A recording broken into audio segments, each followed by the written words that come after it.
Khammam bus stand ప్రయాణికుల రద్దీతో కిటకిటలాడుతోంది.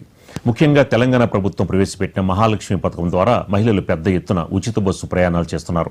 పండుగల వేళ ఈ సౌకర్యం తమకు ఎంతగానో ఉపయోగపడుతోందని మహిళలు సంతోషం వ్యక్తం చేస్తున్నారు. బంధువుల ఇళ్లకి, శుభకార్యాలకి, పుణ్యక్షేత్రాలకి, ఉద్యోగ ఇతర అవసరాల కోసం వెళ్లడానికి ఈ పథకం చాలా ఉపయోగపడుతోందని వారు అంటున్నారు. మహాలక్ష్మి పథకాన్ని ప్రవేశపెట్టినందుకు ముఖ్యమంత్రి రేవంత్ రెడ్డికి, ప్రభుత్వానికి వారు ప్రత్యేకంగా కృతజ్ఞతలు తెలిపారు. ఈ పథకంపై మరింత సమాచారం కోసం ఖమ్మం బస్టాండ్ నుంచి మా ప్రతినిధి రామకృష్ణ అందిస్తారు. దసరా సెలవుల నేపథ్యంలో ఖమ్మం బస్టాండ్ వద్ద ప్రయాణికుల రద్దీ నెలకొంది. ముఖ్యంగా ఉచిత బస్సు నేపథ్యంలో మహిళా ప్రయాణికులు పెద్ద సంఖ్యలో బస్సుల్లో ప్రయాణిస్తున్నారు. ఇప్పుడు మనం ఖమ్మం బస్టాండ్ లో ఉన్నాం. ఒక భద్రాచలం వెళ్ళేటటువంటి బస్సుని మనం చూస్తా ఉన్నాం. ఈ బస్సులోకి వెళ్లి ఆ ప్రయాణికులకు సంబంధించినటువంటి వాళ్ళు ఎక్కడికి ప్రయాణం చేస్తున్నారు ఏంటి అనేది కూడా మనం తెలుసుకునేటటువంటి ప్రయత్నం చేద్దాం. మనతో ఇక్కడ ఈ బస్సును ఉపయోగించుకుంటున్నటువంటి మహిళా కాంగ్రెస్ నాయకులు కూడా ఉన్నారు. మాట్లాడేటటువంటి ప్రయత్నం చేద్దాం.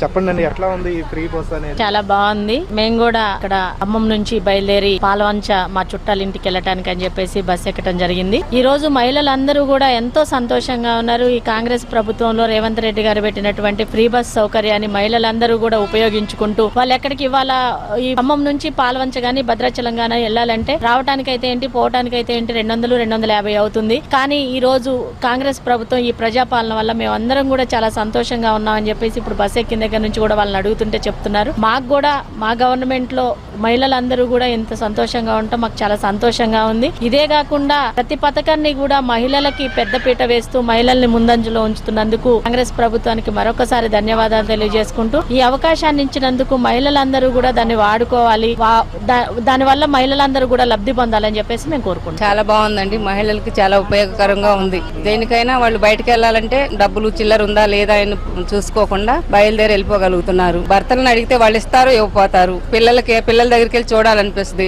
వాళ్ళు వెళ్ళాలంటే కప్పుకుని వెళ్ళిపోవడానికి ఉపయోగకరంగా ఉంది. చాలా బాగుంది. మహిళలకి మన కాంగ్రెస్ పార్టీ ప్రభుత్వంలో రేవంత్ రెడ్డి గారు అన్నిటికీ ఉపయోగకరంగా ఉంది. ఫంక్షన్లకు కానీ దేనికైనా బాగా చేస్తున్నారు. ఉపయోగకరంగా ఉంది మహిళలకి. మంచిగా బాగుందండి. వెళ్తూనే ఉంటాం, వస్తూనే ఉంటాం. బాగుంది. చెప్పండి అండి, ఎక్కడికి వెళ్తున్నారు, ఎట్లా ఉంది? భద్రాచలం వెళ్తున్నామండి. చాలా బాగుంది.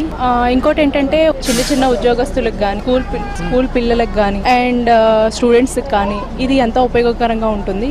ఎందుకంటే ఏమంటారు, వేరే సిటీ నుంచి ఇంకో సిటీకి కానీ విలేజెస్ నుంచి ఇక్కడికి వచ్చి జాబ్ చేయాలన్నా అమౌంట్ పరంగా ప్రతిదీ ఇబ్బంది లేకుండా ఉంటుంది. కాబట్టి ఈ ప్రభుత్వంలో చాలా మంచిగా జరుగుతుంది. ప్రయాణికులు అందరితో కూడా మనం మాట్లాడుతున్నప్పుడు వాళ్ళందరూ కూడా ఆనందాన్ని వ్యక్తం చేస్తున్నారు. గతంలో ఎటువంటి పండగలకు వెళ్ళాలన్నప్పటికీ, లేదా ఏదైనా ఫంక్షన్లకు వెళ్ళాలన్నా, లేదు ఎటన్నా బంధువుల ఇళ్ళకి వెళ్ళాలన్నా కూడా చాలా వ్యయ ప్రయాసాలతో కూడుకున్నటువంటి పరిస్థితి ఉంది. ఇప్పుడు ఎవరి మీద ఆధారపడకుండా నేరుగా బస్టాండ్కి వచ్చి బస్సు ఎక్కి తమకు కావాల్సినటువంటి గమ్యస్థానాలకు వెళుతున్నాము. పండగలకు కూడా కుటుంబ సమేతంగా వెళుతున్నాము. దేవాలయాలకు కూడా వెళుతున్నాము. దీనికి సంబంధించి రాష్ట్ర ప్రభుత్వం పెట్టినటువంటి ఈ పథకం తమకు ఆర్థికంగా కూడా చాలా స్వావలంబన కలిగిస్తుందని కూడా చెప్తున్నారు. ముఖ్యంగా ఎవరైతే ఉపాధి కోసం మహిళలు వేరే ప్రాంతాలకు వెళుతున్నారో, అదేవిధంగా విద్యార్థినులు ఉన్నారో వాళ్ళందరికీ కూడా, గృహిణులకు కావచ్చు, వివిధ పనుల నిమిత్తం వెళ్లే వారందరికీ కూడా చాలా ఆదా అవుతుందని కూడా సంతోషం వ్యక్తం చేస్తున్నారు.